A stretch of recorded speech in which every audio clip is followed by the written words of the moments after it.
گنجینه در این عالم ویرانه نماز است. توحید بود باده و پیمانه نماز است. السلام علیکم و رحمت الله. السلام علیکم و رحمت الله. استغفر الله، استغفر الله، استغفر الله. اللهم أنت السلام ومنك السلام،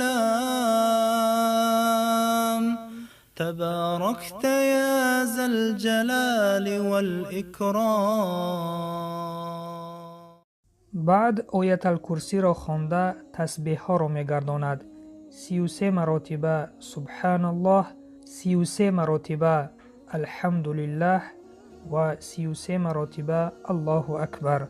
بعد از آن لا اله الا الله وحده لا شریک له له الملک و له الحمد و هو على كل شیء قدیر را خوانده بعد از آن دعای نماز را میخواند. اللهم تقبل صلاتنا وصيامنا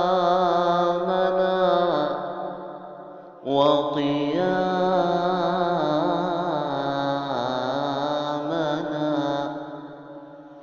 وركوعنا وسجودنا